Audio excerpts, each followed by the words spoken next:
ये एक विग्रह नहीं है या एक रूप नहीं है, ये स्वयं में हमारे बच्चे हैं, जिसमें सीना है, जिसमें एक दिल धड़क रहा है, जिसकी एक नब्ज़ है, जिसमें सांसें चल रही हैं, नब्ज़ चल रही हैं, तो सब कुछ भैया होता है। धड़कनें सुनाई देती हैं, सांसों की आवाज़ भी सुनाई देती है। अगर सोते हैं आप, जैसे बहुत ज़्यादा गर्मी लगेगी तो सांसों की आवाज़ उतनी तेज़ लगने लग जाती है अगर आपने कुछ उड़ा दिया है तो। बहुत सारी ऐसी चीज़। कुंज बिहारी श्रेयदास सभी को राधे राधे। आप सभी का स्वागत है हमारे चैनल मेरा वृंदावन पर। इस चैनल के माध्यम से आप ठाकुर जी के बहुत सारे अनुभव सुनते आ रहे हैं। ऐसे हमारे साथ एक दीदी जुड़ी हुई हैं जिनके अनुभव आपने पहले भी सुने हैं। बहुत सारे भक्तों के मैसेज आते हैं आपके पास लाला हैं कि लड्डू गोपाल की पूरा हम सेवा कैसे कर सकते हैं सुबह से लेकर शाम तक, तो उसके बारे में बताएं कि कैसे वो ठाकुर जी की सेवा कर सकते हैं। भैया देखो, ठाकुर जी की सेवा का कोई सीमा नहीं है, असीम सीमा है। जैसे हमारे ठाकुर जी असीम हैं, बिल्कुल उनकी शक्तियाँ असीम है, वैसे इनकी सेवा भी असीम है। सेवा सब अपने अपने प्रकारों से करते हैं। कई लोग इनको मंदिर में लाके बिठा लेते हैं, बस ऐसे ही सुबह शाम की जोत बत्ती कर रहे हैं। लेकिन मेरा मानना ऐसा है कि अगर आप सिर्फ सुबह शाम की जोत बत्ती के पर्पज़ से आप पूजा कर रहे हो तो आपको घर में तस्वीरें विराजमान करनी चाहिए। यानी कि जो चित्रपट होते हैं, आप किसी भी देवी देवता के चित्रपट स्थापित कर सकते हो, उसमें आपकी सारी सेवा मानसिक रूप से हो जाती है। लेकिन अगर आप विग्रह सेवा कर रहे हो तो आपको बनता है कि आप जो चीज़ हाथ में ली वो पूरी करो। अब कई लोग कहते हैं मंदिर में ठाकुर जी बिठा दो, तो मंदिर के ठाकुर जी की सेवा भैया बहुत होती है कि हम उतने नियम नहीं कर पाएंगे घर गृहस्थी में रह के। तो मेरा मानना ऐसा है कि लाला की सेवा आप लाला ही मान के करो। लाला की सेवा अनन्य रूप में की जा सकती है, सखा के रूप में, पिता के रूप में, कोई पति के रूप में करता है, कोई लाला के रूप में, कोई भाई के रूप में, अलग अलग जैसा भक्त का भाव। कहते हैं ना, प्रभु मूरत देखी वैसी जैसी भावना रही जिसकी। तो वही वाला हाल है कि आप जैसा भावना रखते हो, आपने बच्चे के भाव से रखा, आप बच्चे जैसी सेवा करो। आप ये मत सोचो कि हम ये कर रहे हैं वो कर रहे हैं, बच्चा खुश होगा या नहीं होगा। तो नियम बस ऐसा रखो, भाव से नियम रखो। आप सुबह लाला को, जैसे अगर आपने सुलाया है तो आप उनको उठाओ, जैसे कि मैंने उस दिन भी बताया था, प्यार से उठाओ बोल के राधे राधे लाला। क्लैप के साथ, कोई घंटी के साथ उठाता है, कोई क्लैप के साथ उठाता है, तो आप उठाओ राधे राधे लाला, उठ जाओ, सुबह हो गई। और जैसे कि मैंने बताया, मैं गायत्री मंत्र का जाप करते हुए इनको उठाती हूँ, सिर से लाते हुए उठा के आपको पानी ऑफर करना है। फिर आपको, अगर आप चाहते हो कि नहला के ही भोग ऑफर करना है तो आप कुछ देर रुक जाइए, 5-10 मिनट, फिर लाला को नहलाइए, क्योंकि एकदम बॉडी टेम्परेचर हाई होता है सोने के बाद, आपको नहीं नहलाना चाहिए। उसके बाद आप लाला को भोग ऑफर करें, या अगर आप नहीं कर पाते हैं तो आप पहले भी ऑफर कर सकते हैं, लेकिन सूखा भोग, अपने हाथ से बना भोग हो तो वो आपके नहाने के बाद का होना चाहिए। ऐसा नहीं कि आप बिना नहाए भोग बना रहे हो। लेकिन अब भावना ऐसी आ जाती है भैया कि कर्मा बाई जो बिना नहाए भी लाला के लिए खिचड़ी बनाती थी, जब लाला को लीला करनी है और आपके बिना नहाए भी आपसे बनवा के खाना है तो लाला खा लेंगे, कहीं से भी कुछ भी करवा के खा लेंगे। तो बस भाव की सेवा करो। जितनी बार आप खाते हो आपको लगता है कि एक बच्चे को, क्योंकि शुरू में हमारा इतना भाव बहुत कम लोगों का होता है कि वो जानते हो कि अब लाला को भूख लगेगी, लेकिन आप ये मान के सेवा करो कि लाला कितने साल के हैं। हमारे लाला, हमारा जब नवजात शिशु होता है वो हमें बता नहीं सकता कि हमें भूख लगी है, हमें खुद अंदाज़ा लगाना पड़ता है एक माँ को कि इतनी देर हो गई, अब लाला को भूख लगी होगी। तो आप उस टाइम के हिसाब से लाला को सूखा भोग या हाथ का बना भोग कैसा भी ऑफर करो। प्याज लहसुन वगैरह के बिना भोग को ऑफर करो। पैकेजिंग की कोई चीज़ें अगर आप खिला रहे हो तो आप ये प्रेफर करो कि उस पर पढ़ लो इंग्रेडिएंट्स में कि क्या है क्या नहीं है। उसमें जो चीज़ें लाला को खिलाने लायक नहीं है वो आप ना खिलाएं। बैंगन लाला को नहीं खिलाना चाहिए। मसूर की दाल लाला को नहीं खिलानी चाहिए, क्योंकि कहते हैं मसूर की दाल उस कुरुक्षेत्र की भूमि पर उगती है जहाँ पर महाभारत का युद्ध हुआ था, जहाँ पर सैकड़ों हज़ारों लोगों का जो ब्लड उस धरती पर गिरा था, तो वो उससे उपजी हुई हैं। तो लाला को वो भोग नहीं लगाना चाहिए। काफ़ी सारी चीज़ें ऐसी है। अगर आप बिहारी जी की सेवा के चलते करते हैं, एकादशी की सेवा के चलते हैं, तो आपको पालक और गाजर जैसी चीज़ें, काफ़ी ऐसी सारी चीज़ें होती हैं जो भोग में नहीं लगानी होती। अगर आप नॉर्मली घर की सेवा कर रहे हैं तो आप भोग में लगाइए, लेकिन मसूर की दाल, बैंगन और प्याज लहसुन आपको बिल्कुल भोग में नहीं लगाना लाला को। और बस शाम को शयन कराएं, कुछ लाला को टॉयज़ ला के रखें, आपका जैसा बजट है। देखो, लाला सोना चांदी हीरा मोती वो नहीं मांगते, लाला हमेशा भाव मांगते हैं। आप चाहे उनको कैसी ही पोशाक पहनाएं, पोशाक साफ़ होनी चाहिए। कई लोगों को मैंने देखा है, आज पोशाक पहनाई, उसको उतार के रख दिया, दोबारा पहना दी, नहीं, धुला के पहनाओ, है ना। कोई भी पोशाक हो, ड्राई क्लीन वाली ड्राई क्लीन आप करा सकते हैं, घर में भी आजकल ड्राई क्लीन भैया हो जाता है। तो आप इस तरीके से पहनाएं, पोशाक साफ। लैला का श्रृंगार करें। अब कोई कहता मुझे मेकअप नहीं करना आता, तो लैला ये भी नहीं कहते कि मेरा मेकअप करो। अगर कोई ये कहता है कि मैं जॉब करता हूँ और मुझे टाइम नहीं है, तो लल्ला ये भी नहीं कहता कि मेरे पर ही पूरे दिन लग जाओ। बहुत सारे लोग हैं हाँ। क्योंकि क्वेश्चन आते हैं कि हम हाँ। पूरे दिन नहीं कर नहीं पाते, कर तो वो सकते। कैसे कर सकते हैं? तो वो इस तरीके से ही कर सकते हैं भैया कि आपका नियम है, सुबह उठते तो हर कोई है, और मैक्सिमम लोग जोत बत्ती भी करते हैं घर में, तो 2 मिनट लगता है लल्ला को स्नान कराने में, वस्त्र पहनाने में, और एक गले में कोई हार पहना दो, पगड़ी आजकल रेडीमेड मिल जाती है। अगर आप बहुत ज़्यादा नहीं कर सकते, आप इस तरीके से पगड़ी नहीं भी पहनाओ, वो बच्चे हैं, ज्वेलरी नहीं भी पहनाओ, वो बच्चे हैं। अगर आपको वो भाव है, आप कितना उनको सजाना चाहते हैं। बाकी अब मेरा कोई बच्चा होगा, छोटा होगा, मैं उसको क्या करूँगी, अभी जैसे हमारी आहना है, अभी बहुत छोटी है, इस तरीके से सेवा होती है कि आहना को नहलाया जाता है, आप क्रीम पाउडर जो मर्जी लगाएं अपने बच्चे को, फिर आप उनको कपड़े पहना दें साफ़ स्वच्छ, बस यही सेवा होती है। साफ़ स्थान पर बिठाएं, जहाँ भी बिठाएं, ये मेक श्योर करें वहाँ पर गंदगी ना हो, कुछ भी झूठी चीज़ें उनको भोग ना लगाएं, झूठे हाथों से उनको ना छुएं, प्याज लहसुन खा के उनके ऐसे मुँह के पास बिल्कुल ना जाएँ, अगर जाना रहे तो थोड़ा कुल्ला करके जाएँ। ये सारी चीज़ें होती हैं। उनके साथ थोड़ा मोड़ा खेलें, अपने दिन भर की दिनचर्या उनको बताएं। कहीं जा रहे हैं तो उनको ये बोल के जाएं कि आप जा रहे हैं, कहीं से आएँ तो आप आके मिलें, हो सके तो कहीं से भी आते हैं तो लाला के लिए छोटा मोटा कुछ एक टॉफ़ी क्यों ना लेके आएँ, कुछ ना कुछ लेकर आए, बस प्यार की सेवा करें। और कई लोग ये सोचते हैं कि हमारे साथ लीलाएँ नहीं होती, तो जैसे आपका भाव अत्यंत बढ़ता जाएगा ना, असीमित हो जाएगा, जिस दिन भाव ये हो जाएगा कि ये एक लाला नहीं है, ये एक विग्रह नहीं है, या एक रूप नहीं है, ये स्वयं में हमारे बच्चे हैं, जिसमें एक सीना है, जिसमें एक दिल धड़क रहा है, जिसकी एक नब्ज़ है, जिसमें सांसें चल रही हैं, नब्ज़ चल रही हैं, तो सब कुछ भैया होता है। धड़कनें सुनाई देती हैं, सांसों की आवाज़ भी सुनाई देती है। अगर सोते हैं आप, जैसे बहुत ज़्यादा गर्मी लगेगी तो सांसों की आवाज़ इतनी तेज़ लगने लग जाती है, अगर आपने कुछ उड़ा दिया है तो।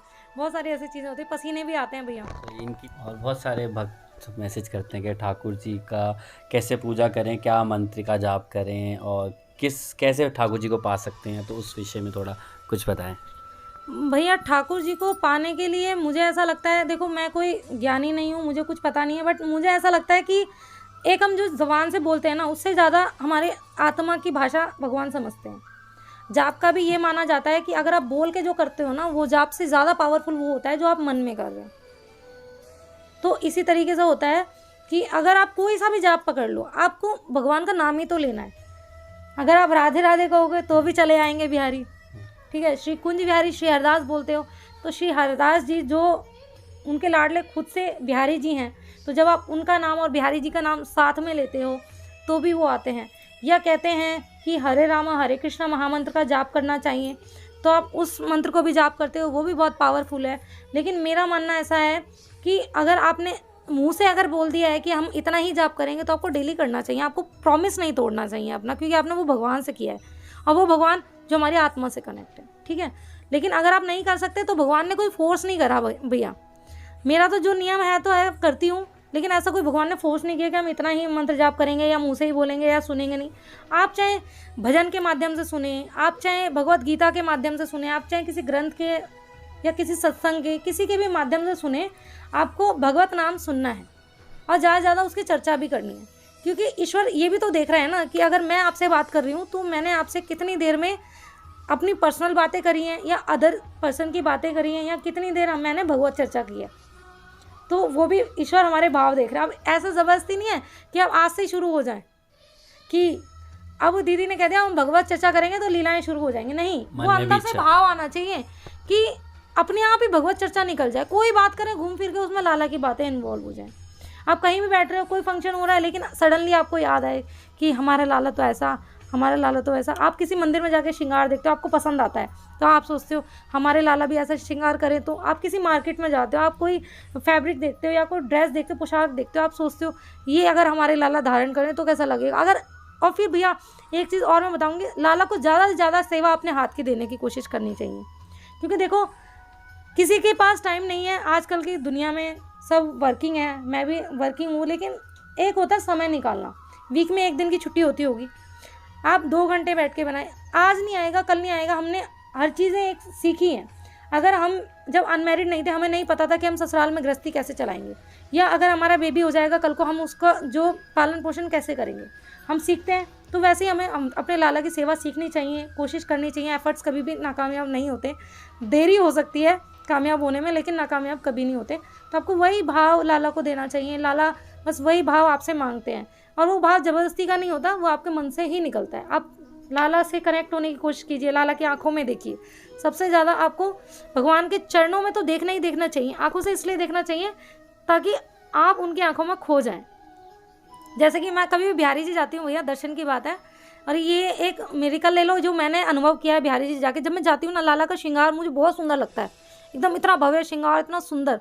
लेकिन मैं एक एक चीज़ टकटकी लगा के दर्शन करके आती हूँ कि लाला ये हैं, लाला के चरण ये हैं, लाला का स्वरूप ये, लाला ने आज ऐसी पोशाक धारण की। लेकिन जब मैं आती हूँ ना, उनके आइज़ के अलावा मुझे कुछ भी ध्यान नहीं रहता कि लाला ने क्या पहना था, उस पर क्या बॉर्डर था, कितनी पोशाक सजी थी, उनके आगे क्या। और जबकि मैं जाती हूँ ना, जैसे एक स्कैनर स्कैन करता है ना, मैं वैसे स्कैन करती हूँ और बहुत देर तक वहाँ मुझे पंडित जी भी नहीं हटाते जब मैं दर्शन करती हूँ। और इनकी कृपा से वीआईपी दर्शन भी हो जाते हैं। अब वीआईपी नहीं कहूँगी, बस ये है कि नॉर्मल लोग थोड़ा धक्का मुक्की खा के पीछे हो जाते हैं, और जो वीआईपी वाले थोड़ा शांति से दर्शन कर सकते हैं, बस थोड़ा सा ये सुविधा हो जाती है। अब ये भी सिर्फ इनके ही ऊपर है, वरना हमारे तो माथे पे लेवल नहीं है कि हम वीआईपी हैं। कोई ऐसे हम नेता नहीं है, हम कोई ऐसे हस्ती नहीं है। लेकिन हाँ, बस मैं जब तक देखती हूँ तो बस आंखों से तो आंसू बहते ही हैं। जो भी दर्शन करता है, मैं ही नहीं, हर भक्त के आंखों से वहाँ जा कर के आंसू बहते हैं। और मैं पूरा स्कैन करके आती हूँ कि आज मेरे बिहारी जी ने क्या पहना है, आज मेरे बिहारी जी का श्रृंगार कैसा है, गले में कितना सुंदर उन्होंने जड़ाऊ पहना है, कैसे कान कुंडल पहने हुए हैं, कैसे उन्होंने हाथ में बैंगल्स डाले हुए हैं, कैसा उन्होंने मोर मुकुट लगाया है। लेकिन जब आती हूँ ना, लिटरली मैं सब कुछ भूल जाती हूँ, मुझे बस उनकी आइज़ ध्यान रहती है। बहुत सारे भक्त हैं, जाते हैं, दर्शन करते हैं, आंख बंद करते हैं, ठाकुर जी ये दे देना, ठाकुर जी वो दे देना। उनसे आप वापस बाहर आके पूछते हैं कि ठाकुर जी ने क्या करके वस्त्र पहने थे, उनको वो भी याद नहीं होता, वो सिर्फ बस हाँ, मांगा हो गया। मांगा हो गया भैया। सबसे पहले आंख बंद करना कभी नहीं चाहिए। अब हमने ये जो आंखों का पर्दा ही लगा लिया, हमने कनेक्शन ही तोड़ लिया हमारे ईश्वर के बीच का, तो कांटेक्ट कैसे होगा। हमें आपसे बात कर रही हूँ, मैं आंखें बंद करके करूँ, मुझे पता ही नहीं चलेगा कि आपके भाव कैसे हो रहे हैं मेरे से बात करते वक्त, है ना। तो ये चीज़। दूसरी चीज़ कि अगर हम कुछ मांगे तो भगवान को तो पहले से ही पता है हमने क्या मांगना है। हमें तो हमेशा बस थैंकफुल रहना चाहिए। वहाँ जाके हमेशा हमें कुछ मांगने की जगह ना थैंक यू बोलना चाहिए कि थैंक यू बिहारी जी, आपने हमें बुलाया, थैंक यू, आपने इतने अच्छे से दर्शन कराए। हमें ऐसे ही बुलाते रहना, हमें बार बार बुलाते रहना, हमें दर्शन करवाते रहना, क्योंकि उनको खुद ही पता है हमें कब क्या चाहिए, है ना। हम उनसे मांगने वाले कौन होते हैं। एक माँ बाप को हमेशा पता है कि उसके बच्चे को किस पड़ाव पे क्या चाहिए। जैसे कि अब हम बड़े हुए तो बच्चे की सबको पता है कि भाई प्ले स्कूल में आप बच्चे को डालना है, अब उससे बड़े स्कूल में डालना है, अब उससे बड़े स्कूल में आप कॉलेज भेजना है, या उसको गाड़ी की ज़रूरत होगी, या उसको शादी की ज़रूरत होगी। सब हमारे पेरेंट्स को पता होता है। वैसे हमारे ईश्वर को सब कुछ पता होता है। तो कुछ नहीं मांगना चाहिए, हमेशा ऑलवेज सुख के लिए, दुख के लिए, दर्शन के लिए हमेशा थैंकफुल हो जाओ। दुख दिया उसके लिए भी थैंक बोलो, कोसो कभी नहीं कि हे ठाकुर जी हम तो आपकी इतनी सेवा कर रहे हैं, आपने हमें दुख दे दिया। थैंक यू बोलो कि हे ठाकुर जी आपने हमें इस लायक समझा कि आपने हमें दुख दिया, कि हम इतनी, आपने हमें पावर सौंपी है कि हम उस दुख को झेल पा रहे हैं आपके आशीर्वाद से। हमेशा ये मनाओ कि कितने भी दुख दे दो, आप हमारा साथ कभी मत छोड़ना, हम हर दुख सह लेंगे, लेकिन आपका साथ चाहिए। जैसे कि एक टास्क होता है ना जीवन में कि हमें एक एक्सपर्ट की ज़रूरत होती है, वो एक्सपर्ट हमारे साथ साक्षात चल रहे हैं। तो बस यही हमें कामना करनी चाहिए, थैंकफुल हमेशा रहना चाहिए, सुख के लिए भी कि भाई उन्होंने एक हमें गिफ्ट दिया है, और दुख के लिए भी कि हमें एक एक्सपीरियंस दिया है। बस इतना ही कहना चाहूँगी।